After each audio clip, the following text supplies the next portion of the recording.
Good evening. I'm John Flanders, the president of Special Education Equity for Kids of Connecticut, better known as SEEK, and I'd like to welcome you to our regular March edition of SEEK Speaks.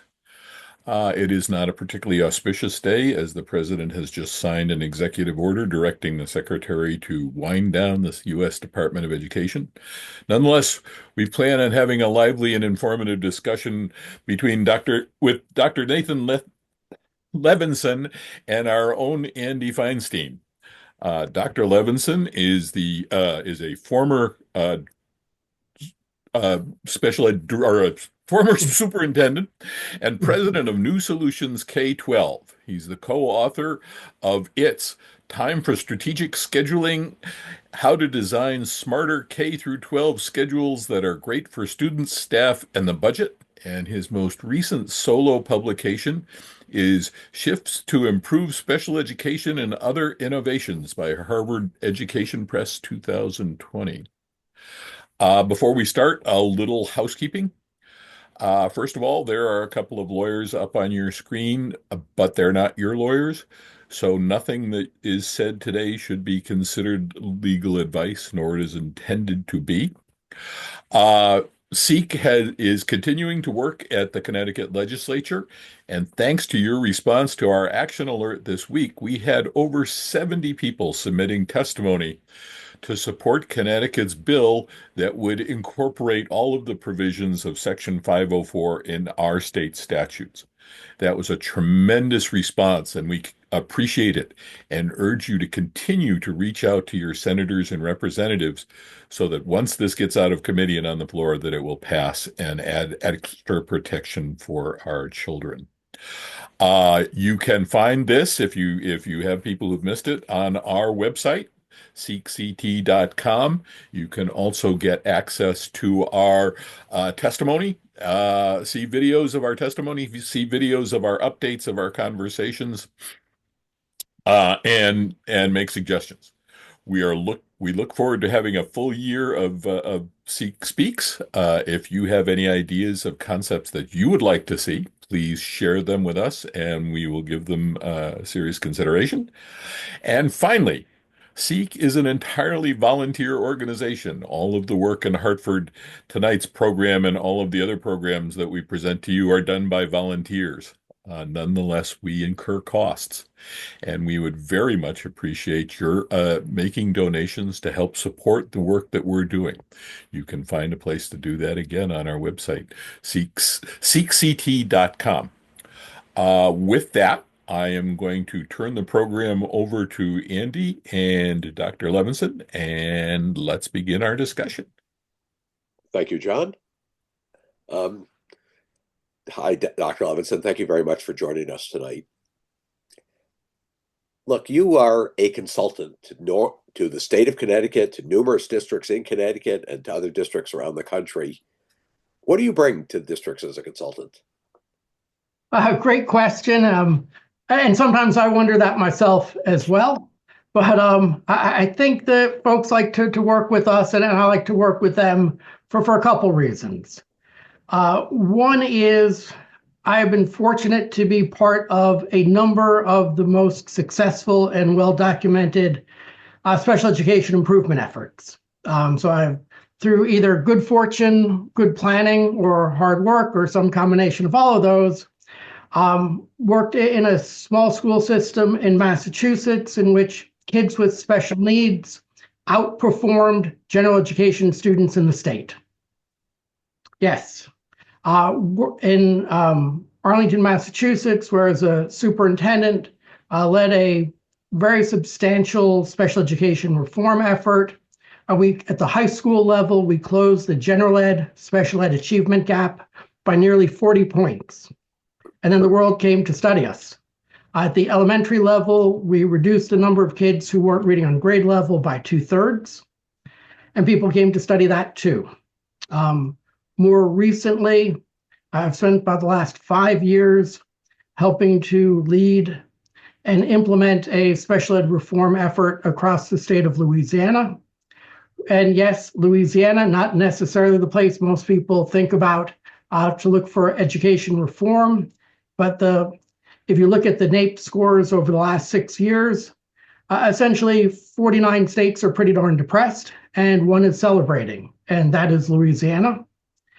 Kids with disabilities in Louisiana are performing above the pre-pandemic level. They have improved for the last 3 years, and compared to the national average, they increased 4 points on NAEP, while the rest of the country dropped by 4 points. That 8-point spread I don't think it's ever been done before. So I do think people like to have me around because I've been able to help folks or be part of efforts that have really moved the needle. Secondly, like a lot of other folks, care deeply about what we're trying to do and want to improve outcomes for kids and make the work much more sustainable for staff as well. So the unions and the teachers aren't too mad if I'm around as well. Thank you. Very impressive.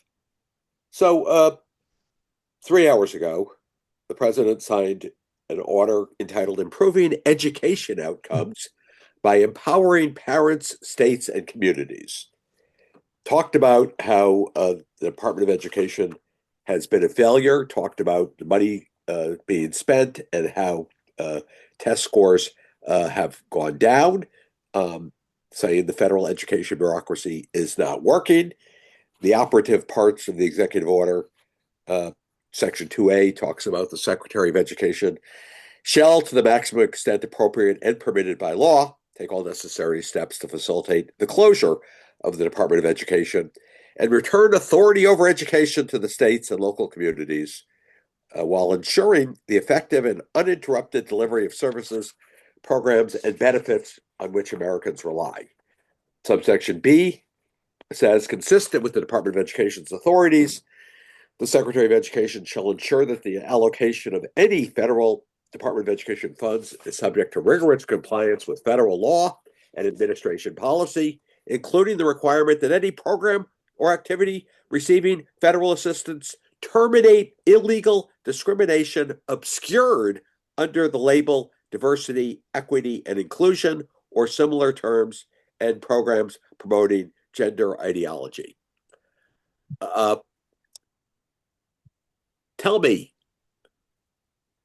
what effect would the closure of the Department of Education have on the parent in Connecticut who has a kid who's in a special ed program?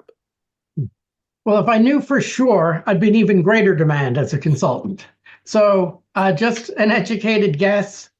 I actually believe, and I know not really agree with this, I'm not so sure they're going to close the Department of Education. I am definitely certain they will create massive amount of chaos, and very little good ever comes from a massive amount of chaos. So I definitely think we're in for a rough ride.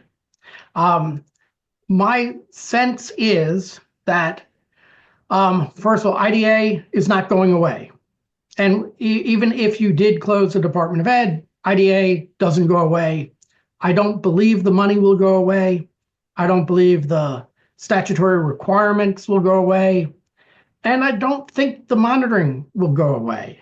So my sense is that it will move and it will persist. But I think in the interim, until all the dust settles, which could be easily a year or two,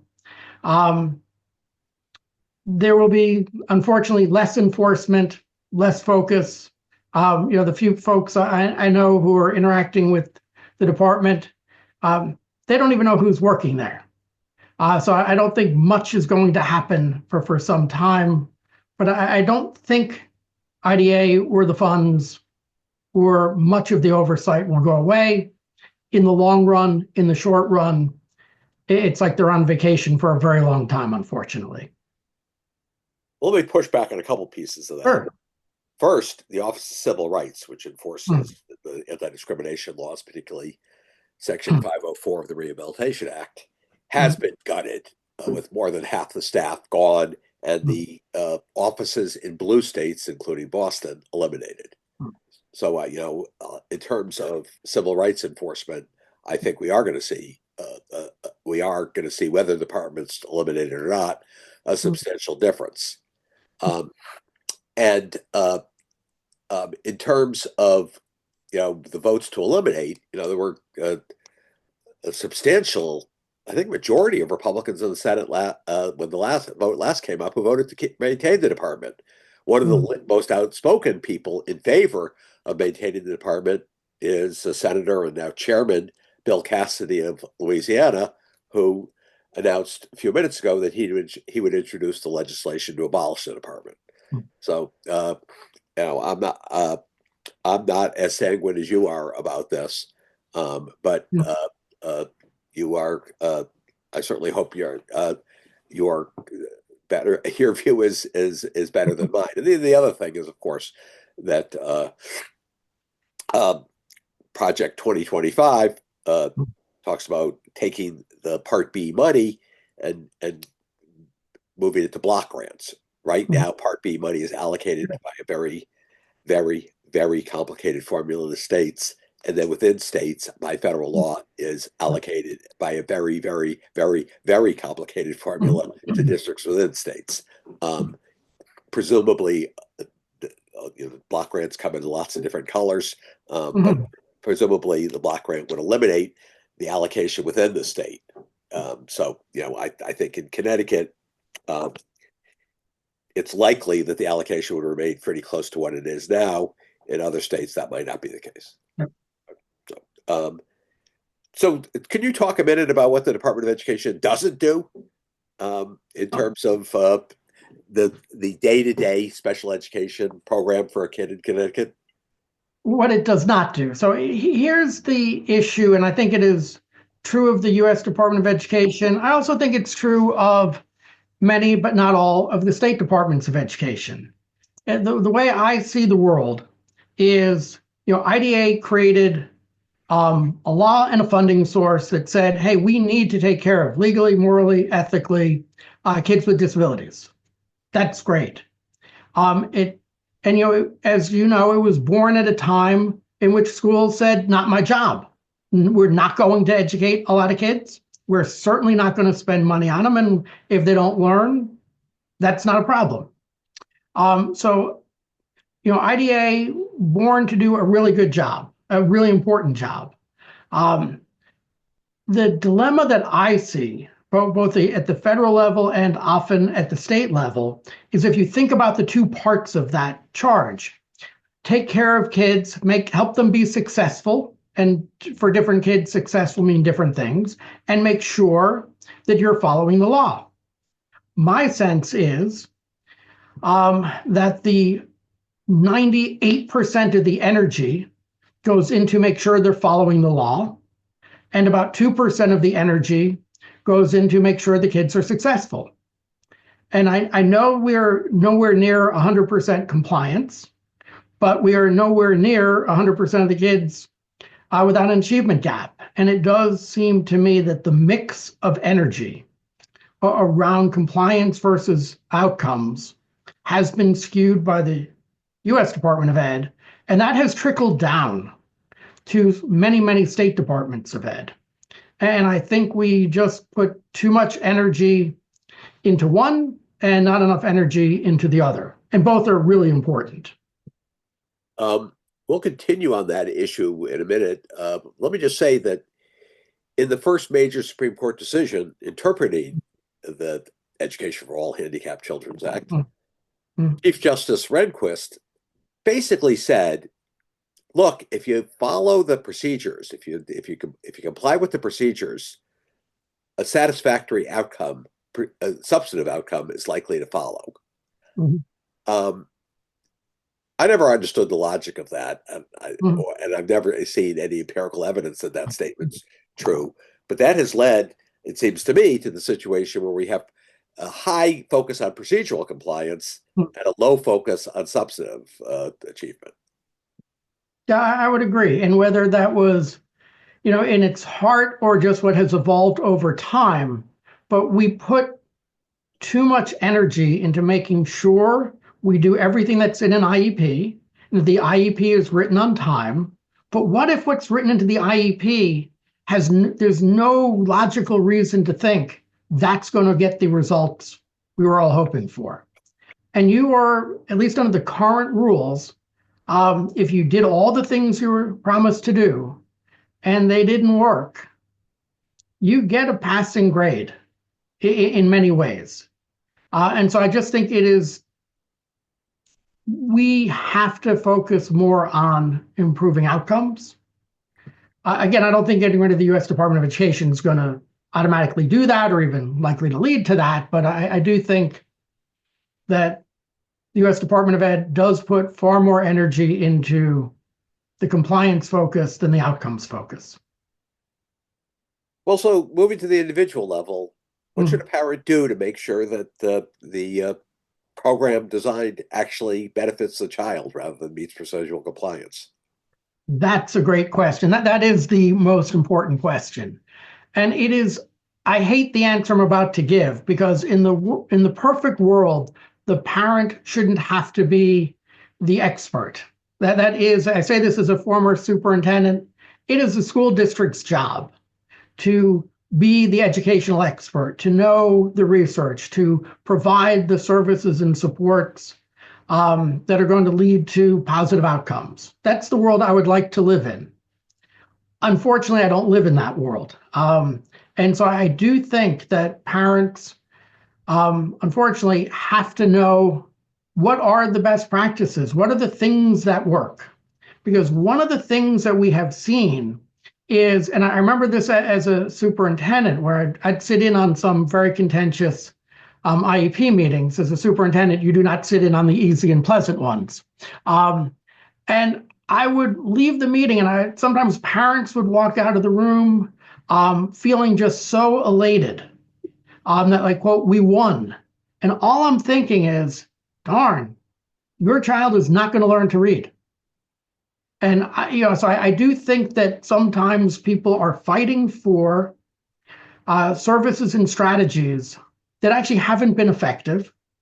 And I think at a broadest level, and I'll get specific in a sec, is so much of what I see as the services that are being requested have an element of more and smaller. Let me explain both of those. More meaning more minutes, more services, more staff, more providers, that more has to be better. And smaller meaning the group sizes. Small group is good, one-on-one is better.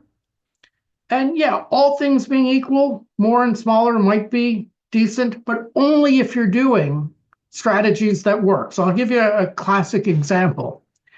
We dramatically improved outcomes in reading. Did it in as a superintendent. Kids with disabilities in Louisiana grew 14 points on NAEP in reading. 14 points over 6 years. To give you some perspective, usually if you grow by a point over that time period, you get to put out a press release saying, see how good we did. Yep. The strategies that they used, did not have smaller groups. They had bigger groups. They did not have more minutes or hours of service. But what they did do, where it really worked, is they had vastly higher skilled people working with the students who struggled to read. So when you win a one-to-one small group paraprofessional working with your kid who's pulled out of a classroom to get this very small group reading instruction, which seems to be a very popular request during an IEP meeting, there's no evidence that that's going to help and a lot of evidence that that's going to hurt. And what we really needed to be fighting for is, one, that the student actually stay in the classroom. One of the things that they did in Louisiana is they started writing into IEPs, actually writing into the IEP that the student will not be removed from core reading and core math. That was an IEP requirement. And then they also wrote in that the extra help they would receive would come from somebody who is highly skilled in the teaching of reading. So I think we got to fight for the services and supports that have shown to make a world of difference. And some parents do, and unfortunately, sometimes they don't. A parent goes in and says, I want a structured literacy program. I want a Wilson-based program, or more likely an OG program. The district reading consultant, allegedly highly skilled, Mhm. says, no, we have a terrific eclectic program that has worked very successfully in teaching kids to read. Let's do that instead. How's a parent supposed to make a judgment in that case? I think in the first year, it's hard to know. I think in this after a year, there's reading growth or there isn't. And I hate to lose a year or even 6 months, but particularly when it comes to reading, you should be able to see significant improvement in a relatively short period of time. And what's again going back to this, changing the strategy versus asking for more. One of those very controversial IEP meetings I had was a student who, I think they were in 8th grade, reading at a 2nd grade level, had been receiving a particular intervention for 5 years. And what the argument was over was whether they were going to get 2 hours a day or 2.5 hours a day of this intervention because they were so far behind. And I just wanted to scream, and said it more nicely than screaming. 5 years, and they're still, 6 years behind in reading. Do not ask for more. Can we just acknowledge that whatever we're doing, it's not working? And I think just sometimes we are too much focus on the quantity and not enough focus on the strategy and who is providing the services. So we are a systematic change organization. Mm-hmm. How did the people in Louisiana Mm-hmm. talk themselves into getting this kind of a change? That's funny, particularly given our first question today. The change in Louisiana was led by the State Department of Education. A new commissioner said, we know what the research says. We know that the outcomes stink. We are going to use all the tools and levers at the State Department's and we're going to help and or cajole and or force and or encourage districts across the state to change how they serve kids with special needs, how they teach reading, and through both, I would say, carrot and stick, and an enormous amount of coordinated effort, changed how reading is taught, changed what was going into IEPs, and the results spoke for themselves. But I think that is, and in a number of other states, we have definitely seen state departments of education be a critical agent of change. And they are definitely helped by when organizations like yours support those kinds of changes, but that they have been.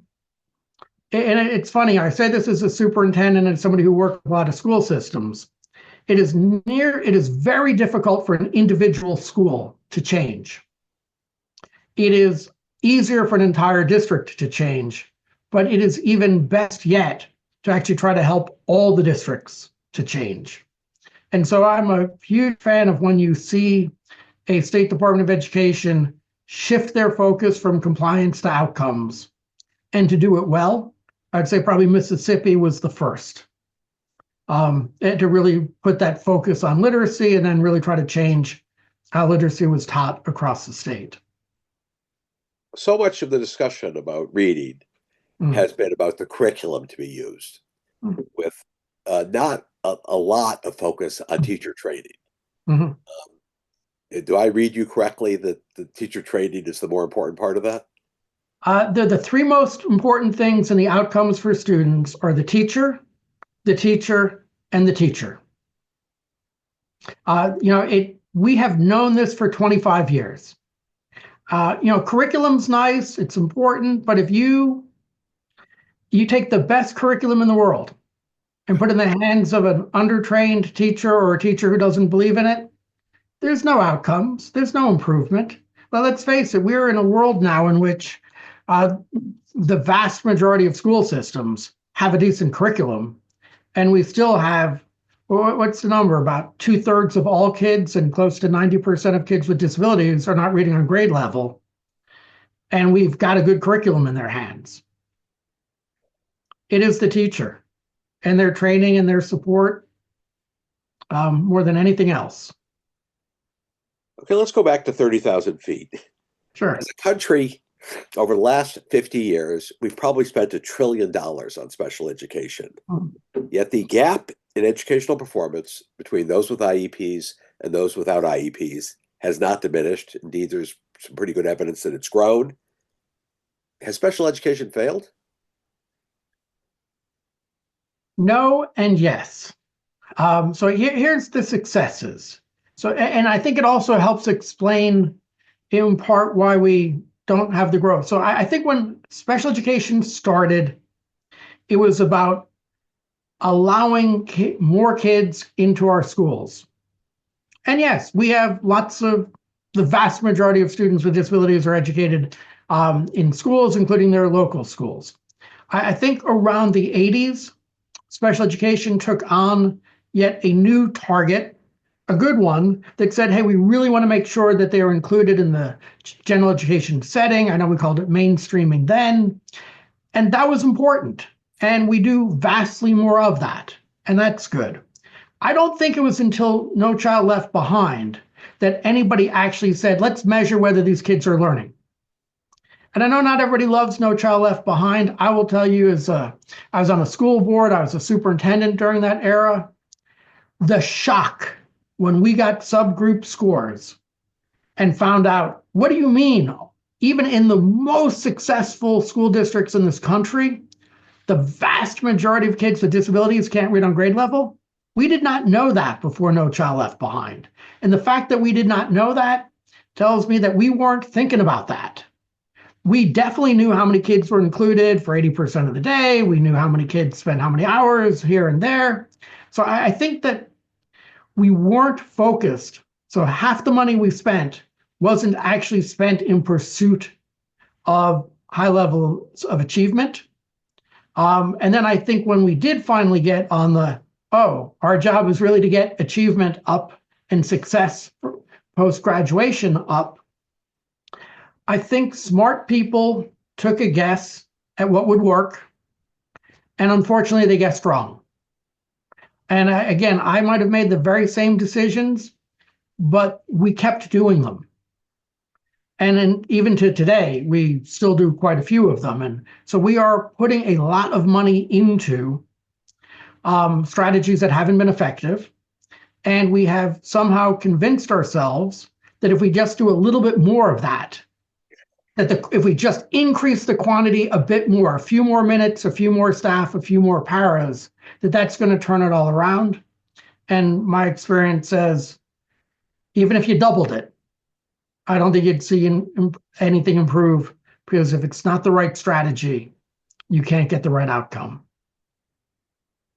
Now, special ed is a failure-based system. The kid's got to be failing before he qualifies for special ed.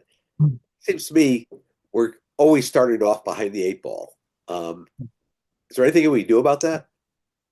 Yeah, weirdly enough, yes. And weirdly enough, this is a trend just below the surface. So if you look at the work, for example, in Louisiana, and if you look at the work in the district I led, we use a phrase which drives people bonkers. We use a phrase, students who struggle. It doesn't exist in any legislation, but we have just said, hey, we've got kids who are struggling to read. We have a moral, legal, and ethical responsibility to help them. Now, some of them definitely have an IEP, some did not. But when we started thinking about, and I think this is a core idea behind MTSS, a great idea terribly implemented across the nation, was, hey, we should identify kids very quickly, start providing help immediately. And in places that have really closed the achievement gap, it's interesting, they have raised achievement for kids who struggle, both with and without a disability. They've raised it for kids who live in poverty. And so there are school systems that who are in fact intervening and catching kids quick and catching them up quicker. And what's really fascinating is how often state departments of education and the U.S. Department of Education actually makes that harder to do. Because the money is, we've created these great silos called general ed and special ed. But the places where have really had the best success do catch kids soon. They don't wait for them to fail, and they don't even wait for them to get an IEP. And that's a world I would love to see more of. I'll tell you, MTSS or RTI often means 3 tiers, and the tiers are solely defined by how many kids are in the group, with tier 1 being everybody, tier 2 being a small group, and tier 3 being one-on-one. And what seems to be missing in the discussion of those tiers all too often is that for tier 2 and tier 3, you need highly qualified, specialized staff. It's not just the classroom teacher teaching a smaller group. And because of nature of budget and the specialists seem to be the first ones who lose their jobs when there are budget shortfalls. And again, so this is, I agree, but this is where I think the legislation, or at least the way it's been implemented, gets in the way. Because imagine I've got 2 folks. I'm just going to pick, I have a certified reading teacher, master's in reading. Every year, 80% of his or her kids make a 1.5 years growth in reading. This is a person I want to have in my building. I also have 2 paraprofessionals, incredibly hardworking, really nice people, 0 training in the teaching of reading. Under the current law, I more or less cannot cut the 2 paraprofessionals. I can cut the reading teacher.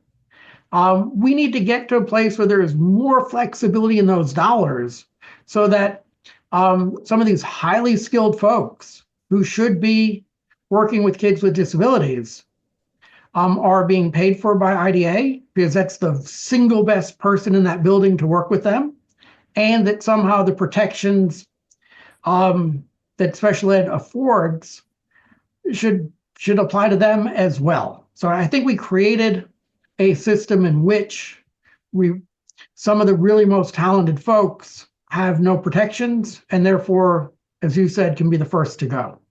And this segues to a question that we got from the audience, which is one of the problems that we have in Connecticut is, let alone highly trained teachers, we have an extreme shortage of any teachers. Yep. and what how do you fight back on that? Yeah, that one's weirdly enough not the hardest question to answer. It'll be the hardest one to implement. But I've interviewed about 10,000 special educators over the last 15 years. I just spent a lot of time in schools and a lot of time talking to people. Special educators in particular have the most impossible job. I don't know who sat down and invented this job. And let's just compare for a moment. If I am a high school math teacher, all I've been is trained in math my whole life. I have liked math, and I am a Algebra 1 teacher in a high school. And if that principal came to me and said, Nate, I need you to cover 1 period of geometry, a subject that I would absolutely know and know well, I will threaten to quit, because I do algebra, not geometry. It's not what I like. And most high school principals will back down. Now, special educator, he or she every week will help with reading, math, probably science and social studies. We'll assess kids. We'll write IEPs. We'll be the parent liaison. We'll sit on 2 or 3 committees of student support. We'll probably be involved if there's a discipline or a behavior challenge. Guess what? Almost no human can be good at all of those things. But almost every special educator is asked to do all of those things. Even school psychologists. I have met, again, 1,000 or more. Some love writing IEPs. Some are really deeply trained in counseling. Others are just remarkable in behavior. And most are asked to do all three of those. When people quit, it isn't just because they don't, every day they go to work doing some things they really like and many things they do not. What we're starting to see, and it's really starting to take hold, is allowing special educators to specialize. If you're really strong at teaching reading, teach reading all day. If you are really strong at teaching math, teach math. And if you love writing IEPs, do that. And so what we believe, and I've seen this and we've helped school systems do this, when special educators and related service folks and down the line get to specialize, because they are choosing how they're going, what they want to work on. And you hire people and say, hey, this is the job we have, and is this the job you want to do?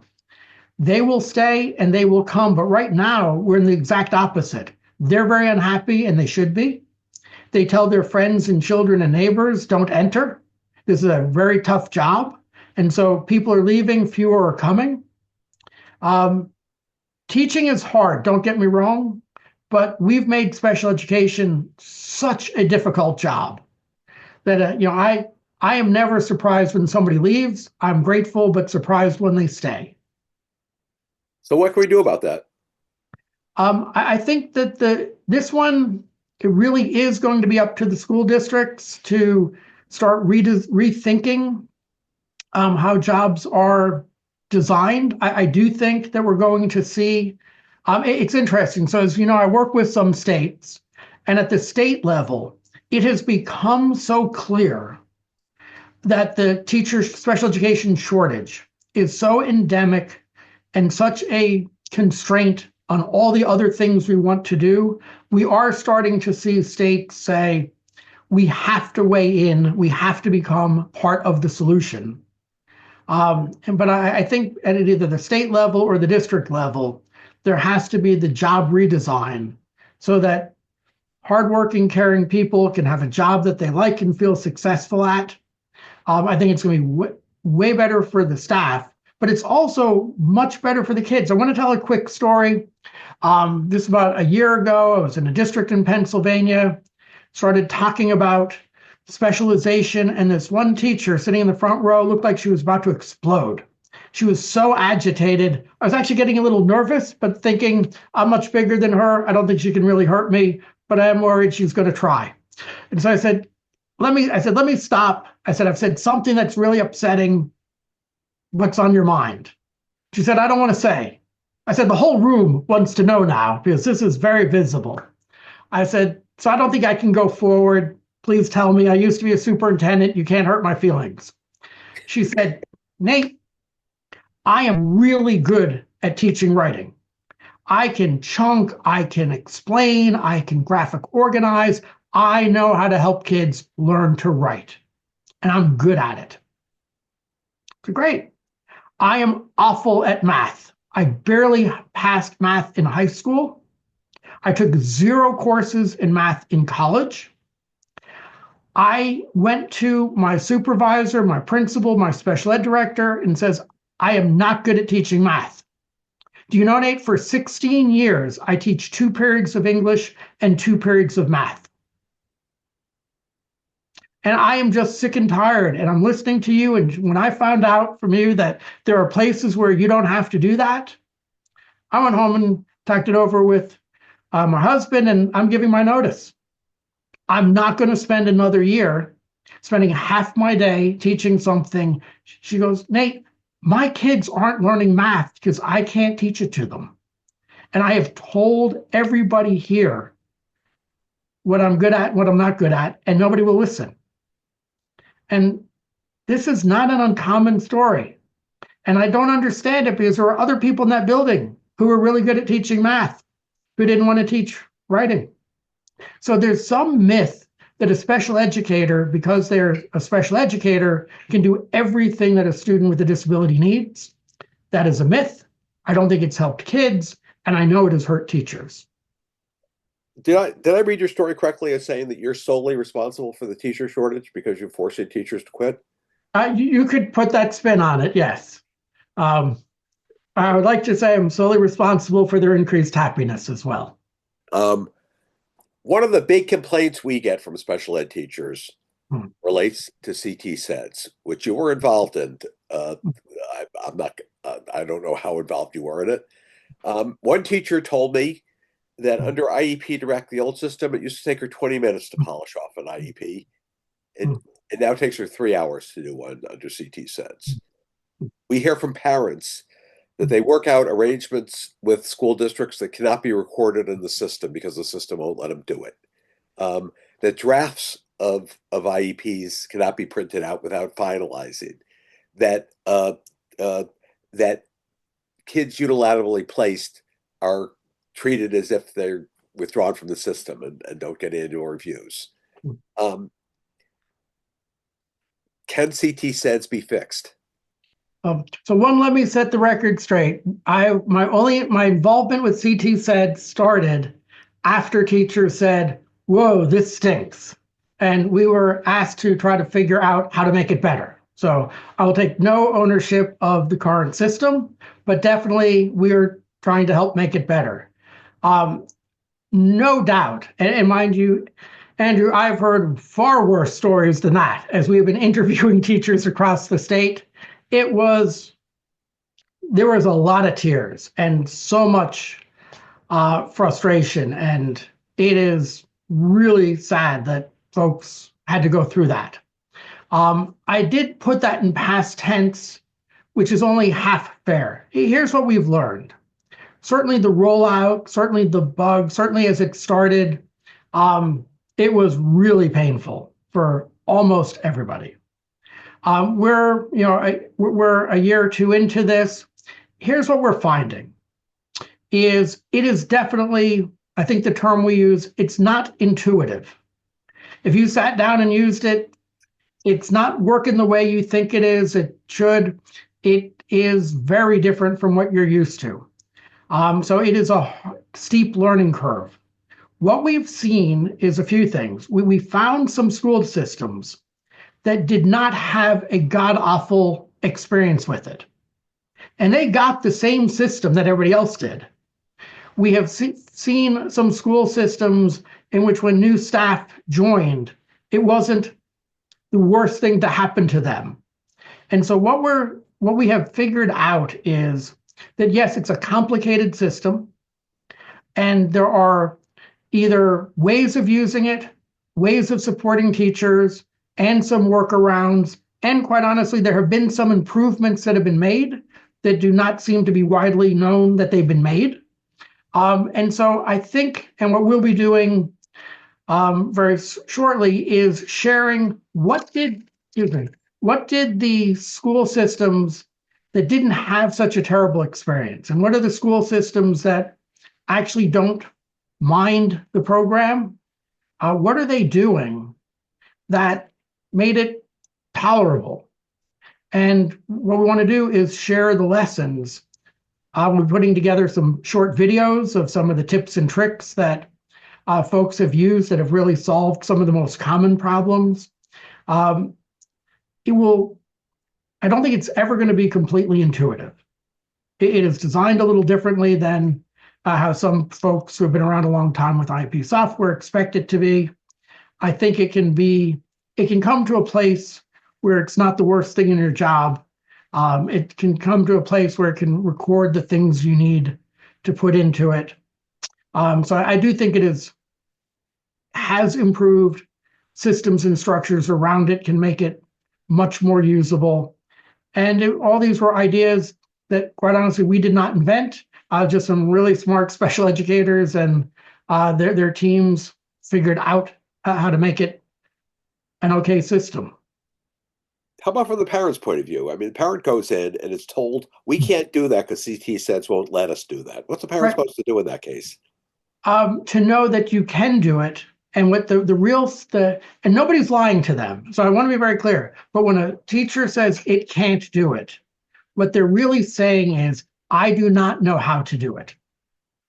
There is a way, because we've been in some fairly sizable districts where they've just said, we haven't had that problem. We process hundreds or thousands of IEPs, and we've never had to say we can't put it into an IEP.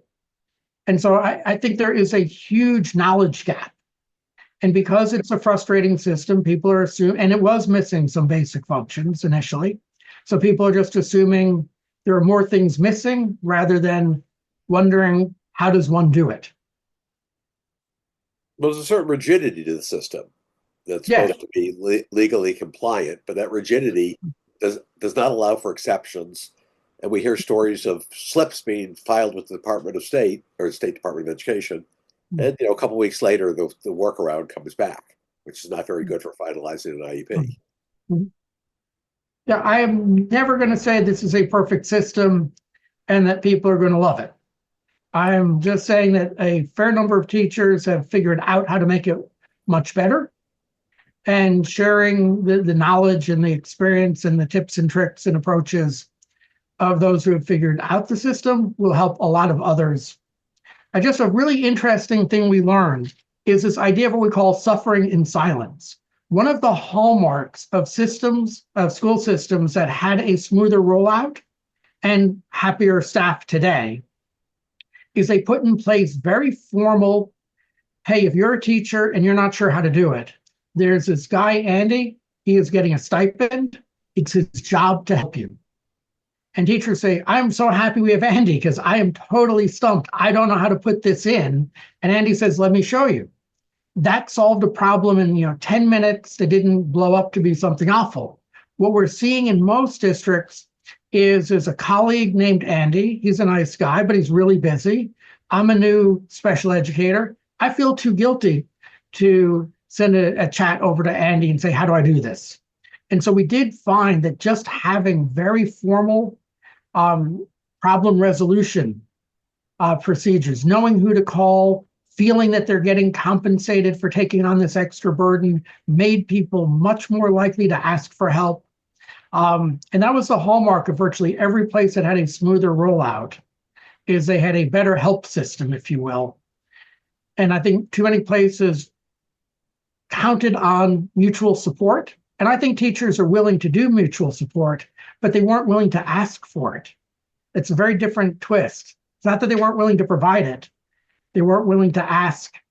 And then these folks just suffered in silence.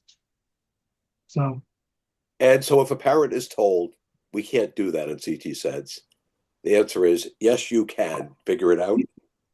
Yeah, yes, there's going to be somebody in the district who knows how to do that. And now we know it's Andy. Yeah, well, God, the whole thing frightens me. You're also doing some work on the Department of Education's intervention in Hartford Public Schools, right? That's correct. And you haven't finished your report, and so you can't talk about any recommendations. Tell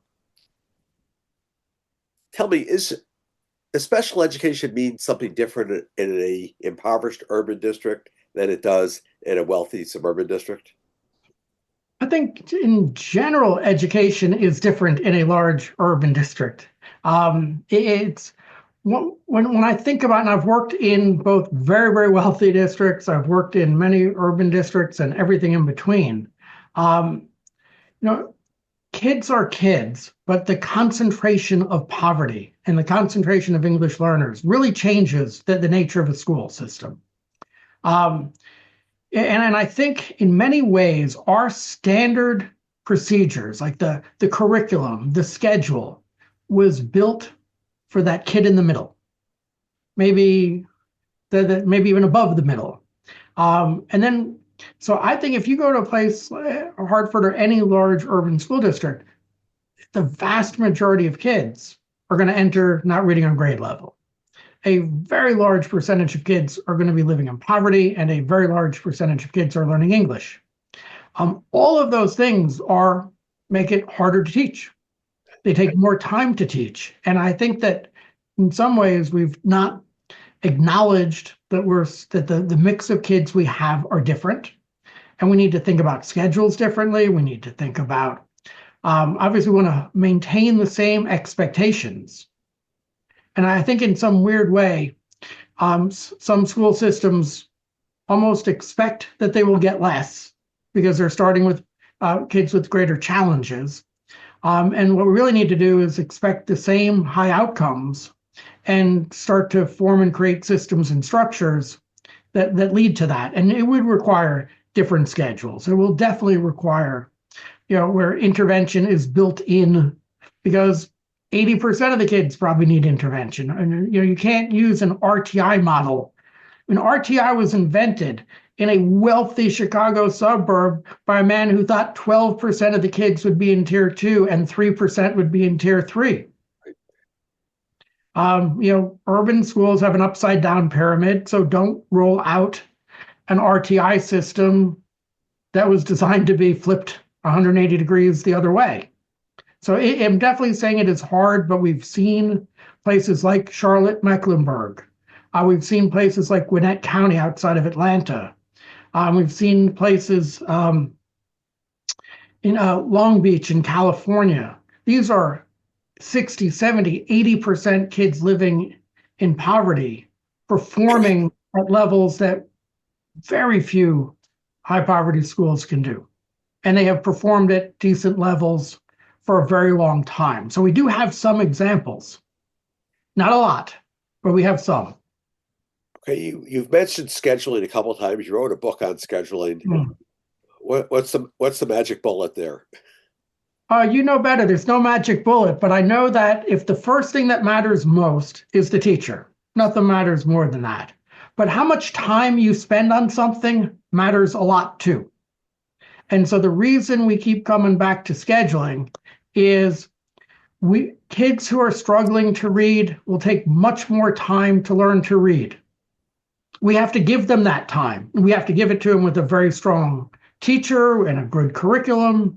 But in so many ways, and it was Richard DeFore who said it, that learning should be the constant and time should be the variable. That some kids simply need more time. I find that in most school systems, time is the constant, learning's the variable. We call it grades, we call it tiers. We say, hey, you didn't learn very much, we'll give you a C. You didn't learn very much, we'll put you in tier 3. But we really need to think of time. It shouldn't be the same for everybody. And the research says the more time you spend on a subject, as long as it's high quality instruction from a high quality teacher, the more you will learn. And we need to really rethink whether we're varying time enough for the kids who need a lot more time to learn. Well, you're focusing on one of the central conflicts within special education, which is that it's an individualized system operated in a bureaucratic structure. Mm-hmm. And the notion of having different period lengths for different kids is just incomprehensible to most school administrators. So, and I agree with that as a school administrator. So I'm going to say something that's even more incomprehensible and probably offend the two of you and everybody on this call. There are 7 million kids, give or take, maybe 7.5 now, who have disabilities in American public schools. I do not actually believe that we need 7 million different plans. I believe that there's at least 2 of them who are struggling to read, and the same plan would help them. Now, I don't believe there's one plan. So I do not want to hear, I'm saying one size fits all, but one size will fit some, more than one. And as a complex organization, if we built hey, this is what we do for kids of a certain profile, and if that should be the first thing we try, and if it works, we should continue doing it. Now, clearly, if it doesn't work, we should move on to something more customized. But you will never get good at delivering services if every single one is different. One of the reasons general education teachers have not played a big enough role in the education of kids with disabilities, and our research and the national research says gen ed teachers matter a lot.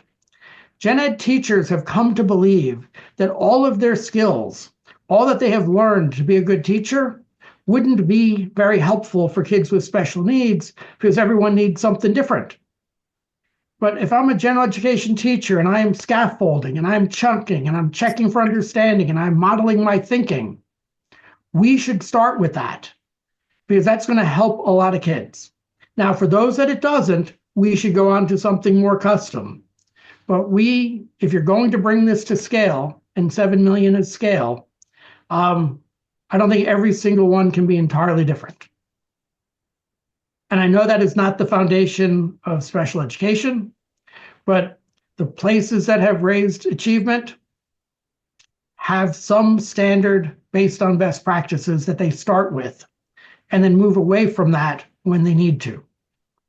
But they can get good at helping many kids who struggle. Okay. I'm not going to push back on that one, but I do think in many cases that is the case that, you know, we end up with fairly similar IEPs for a number of kids. Well, that's the part that's really funny, and funny is in air quotes, Andy. You know, if I go into a school district, and I do, and why is it at the John F. Kennedy School, in an individualized IEP, all the kids at the Kennedy School are getting co-teaching, and all the kids at the Barack Obama School, 2 miles away, they do mostly push-in, and that 3 miles away, at the Johnson School, they're doing pull-out. So I think there's also this kind of fiction that there's huge levels of individualization going on because we see whole schools seem to go in a certain way. And if a student moves from one school to another, the next team is going to say, hey, I've studied what this student needs, and they need the thing we're doing in our building. So the other part of this is I don't think there's as much individualization actually going on as some people think. I agree with you on that. Let me ask you one more substantive question before we end. You're in Hartford. Tell me about school choice. Is that something that's effective or ineffective? I don't know. Our work is really just trying to look at the sense of, for kids with disabilities, it's an option, trying to understand how that's working, particularly from a financial point of view, which is part of our review.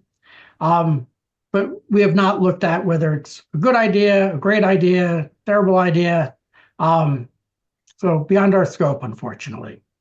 So I think it's a very interesting question about winners and losers from a school choice program like the Chef program at Hartford, or like the Overchoice program in New Haven. And some serious work needs to be done to see what, you know, who are the winners, who are the losers, whether the gains outweigh the losses. So we are very close to the end of our time. And we have a tradition here at Seek Speaks, and we ask all of our panelists to tell us something that optimistic that's come from what we've learned today. What gives you hope when faced with what we're facing? And because you're the guest, you get to go first. What gives me hope? I actually believe, and again, I travel the country quite a bit, there is a growing understanding from certainly special educators, special education leaders, state departments of education, that not only must we do better for our kids with special needs, but there's actually a roadmap to doing that. And I do see there is less defensiveness and more willingness, again, at the teacher level, at the administrator level, at the state level, to say, you know, we know we can do better. And I see people really wanting to embrace some new approaches. And that gives me hope. Andrew. Oh, I'm supposed to answer the question too every week. Are absolutely. You know, I think that in the long run, after years of pain and suffering and death caused by the effects of Trump's actions, we're going to end up with a situation where, at least in Connecticut, we're going to have a far stronger education system than we have now, because we're going to have the flexibility to be able to design programs locally to do that. the benefit may not make the cost worthwhile, but it's I think at the other end we're going to end up with stronger education in Connecticut. And I will add that knowing that there's a pathway, it gives me hope that we have people who are working, organizations like Seek, and who are listening to folks like you, who are out there and are working to make things better. And that's our hope, that we'll be out there knocking on the doors and saying, you can fix this. Let's get together and do so. I found this incredibly interesting, Nate. I thank you very much for doing this. My pleasure. It is my passion. One thing I did just want to clarify, I see it as I'm looking at my own Zoom, I'm listed as Dr. Nathan Levinson. It's just Mr. Nathan Levinson. But we'll promote you in future yeah, by the authority granted to us by nobody, Seek hereby grants you the honorary degree of Doctor of Education. I appreciate that honorary degree, Andy. We will get you a certificate saying that very thing, that you can. I would like that very much. I appreciate that. Or at least a pair of Seek socks will get you anyways. I appreciate all the good work you two are doing. Thank you very much, sir. You're welcome. Thank you very much. Thank you for all of us out there watching. We hope you found it as fascinating as we did, and we look forward to seeing you at future Seek Speaks. Have a lovely evening. Bye, everybody. Bye. Okay, wait a second, Nate. Oh, he's gone. Oh. I thought that was great. That was absolutely spectacular. And I'm sorry we only had a few people watching, but well, no, we had 12. No, we had 19, I was saying. Yeah, oh, okay. And I think some of them are still watching us. I'm not. They are. That's true. Close this. We have 4